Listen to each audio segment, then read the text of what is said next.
खत्म। तो दोस्तों हम शुरू करने जा रहे हैं अब भिन्न और भिन्नों पर आधारित मूलभूत संक्रियाओं का प्रयास कीजिए। ठीक है दोस्तों, तो इसका पहला प्रश्न आपकी स्क्रीन पर कुछ इस प्रकार दिया गया है। 2/3 और 5/7 के योग को निम्न रूप में लिखा जा सकता है। किस रूप में लिख सकते हैं? तो ऐसे प्रश्न हमने अभी तक 2 लगाए हैं। एक लगाए थे हमने गत वर्षों में आए हुए प्रश्नोत्तर में, और एक लगाए थे हमने अभ्यास में।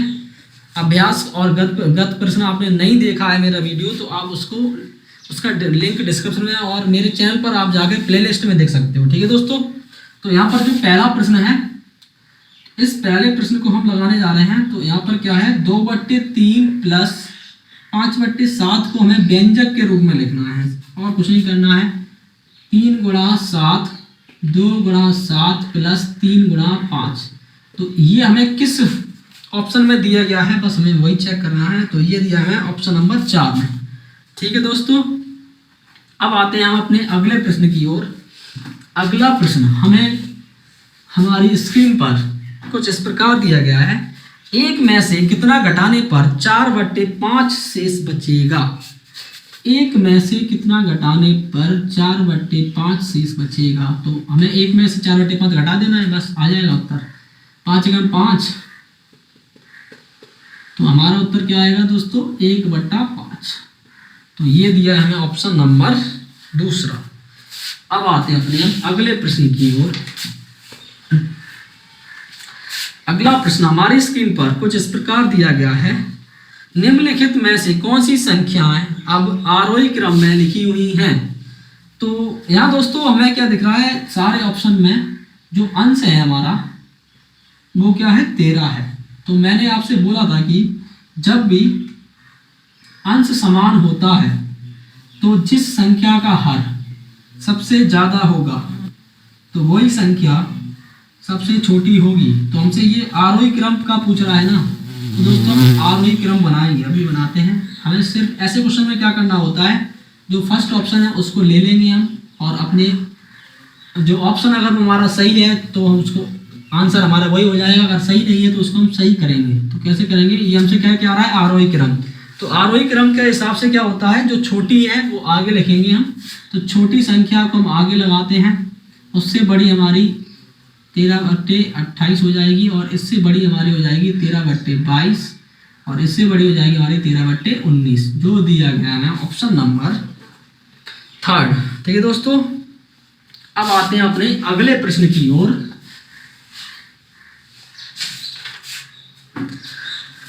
अगला प्रश्न हमसे क्या कह रहा है, 2/3 भाग 4/5 किसके बराबर है? तो ये दो बहुत ही इजी पूछ लिया ना आपसे। तो इसमें क्या करना है, आपको भाग की भिन्न अगर आती है तो ठीक है, नहीं आता है तो आप देख लीजिए मैं क्या कर रहा हूँ। यहाँ मैंने जो दूसरा नंबर है 4/5 उसको पलट दिया है और गुणा का चिन्ह लगा दिया है। तो यहाँ पर हो गया हमारा 2 × 2, 2 दूनी 4, तो ये आ गया 5 × 5, 3 दूनी 6, जो दिया है हमें ऑप्शन नंबर 1 में। ठीक है दोस्तों, अब आते हैं अपने हम अगले प्रश्न की ओर। अगला प्रश्न हमारी स्क्रीन पर कुछ इस प्रकार दिया गया है। 3 सही 1/2 और 3 सही 1/2 का गुणनफल है। ये दोस्तों इसमें हमें गुणा करना है। 3 सही 1/2 गुणा 3 सही 1/2, इसको गुणा करते हैं। 3 दूनी 6 और 1 7/2 गुणा 3 दूनी 6 और 1 7/2, 7 × 49/4। तो इसको आंसर हमें ये मिश्र संख्या के रूप में लिखना है, तो इसको हम लिखेंगे 4। इसका अगर डिवाइड करेंगे तो यहाँ आएगा 11, कितना रह गया यहाँ पर शेष 5, और 11 सही 5/4 हो गया हमारा आंसर। ठीक है दोस्तों, तो दोस्तों यहाँ पर हमें क्या करना है, 7 × 7 = 49 और 2 दूनी 4, तो 4 का अगर डिवाइड करेंगे तो हमारा 12 × 4 = 48, और ये बचा 1, यानी कि 12 सही 1/4 हो गया हमारा उत्तर। ये दिया है हमें ऑप्शन नंबर 4 में। अब आते हैं अपने हम अगले प्रश्न की ओर। अगला प्रश्न हमारी स्क्रीन पर कुछ इस प्रकार है। किसी संख्या का 5वां भाग, तो दोस्तों हमसे यहाँ पर संख्या पूछ रहा है, उसके 9वें भाग से 12 अधिक है, तो वह संख्या क्या है? तो दोस्तों यहाँ मानेंगे संख्या को, माना संख्या बराबर x। और यहाँ क्या कह रहा है हमसे, उसका 5वां भाग। तो x का 5वां भाग निकालेंगे हम, ठीक है दोस्तों। तो ये हो गया हमारा x बट्टा 5, और x का 5वां भाग उसके 9वें भाग से 12 अधिक है, तो इसी के 9वें भाग से ये कितना अधिक है, 12 अधिक है। तो x के 9वें भाग से कितना अधिक है, ये 12। तो इसी को हमें सॉल्व करना है। x बट्टा 5 माइनस x बट्टा 9 बराबर 12। करते हैं सॉल्व। ये आ गया 45, ये 9x minus 5x equal to 12, ये 4x अपॉन 45 इक्वल टू 12। ठीक है दोस्तों, 4x इक्वल टू 12 इंटू 45, तो ये हो जाएगा 12 पंचे 60, 12 चौके 48 और 6 हो जाएगा 54। तो यहाँ पर हमारा x बराबर हो जाएगा 540 बट्टा 4, 4 एकम 4, 4 तिया 12, 4 पंचा 20, 135। तो ये दोस्तों हमें दिया है ऑप्शन नंबर 4 में। अब आते हैं अपने हम अगले प्रश्न की ओर।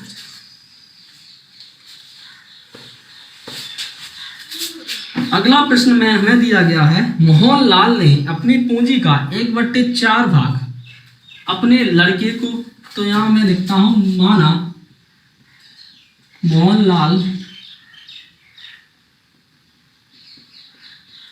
के पास पूंजी बराबर 1 रुपए, एक मान लिया हमने, उसके पास 1 रुपए थे, उसमें से 1/4 भाग लड़के को कितना दिया उसने, 1/4, यानी कि 1 का 1/4 निकालेंगे तो 1/4 ही आएगा।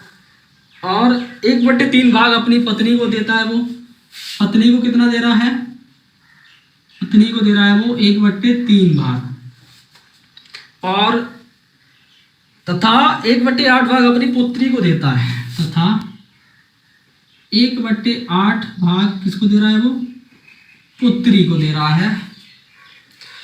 अब उसके पास उसकी पूंजी का कौन सा भाग शेष रह गया है, तो हमसे शेष भाग पूछ रहा है। ठीक है दोस्तों, तो हम करेंगे क्या, इन तीनों को जोड़ेंगे और एक में से घटा देंगे। देखते हैं क्या आंसर आ पाएगा, नहीं आएगा तो अगले तरीके से लगाएंगे। तो 1/4 प्लस 1/3 प्लस 1/8, इसका एलसीएम आ गया हमारा कितना, 24। तो ये हो गया 4 6 24, 3 8 24, 8 3 24, 6 3 9 8 17/24। इसको अगर हम एक में से घटाएंगे तो आ जाएगा हमारा 24 एकम 24, 24 में से 17 गया हमारा कितना आएगा, 9, 9 4 13 होता है, तो 7/24, 24 में 17 जाएगा कितना आएगा, 7। तो 7/24 हमें दिया गया है ऑप्शन नंबर 1 में। ठीक है दोस्तों, अब आते हैं अपने अगले प्रश्न की ओर। अगला प्रश्न हमसे कह रहा है, 5/14 में से कितने घटाने पर उत्तर 2/6 प्राप्त होगा। 5/14 में से कितना घटाने पर, 5/14 में से कितना घटाने पर, हम मान ले रहे हैं हम x घटाते हैं, तो कितना आ रहा है हमारा, 2/6।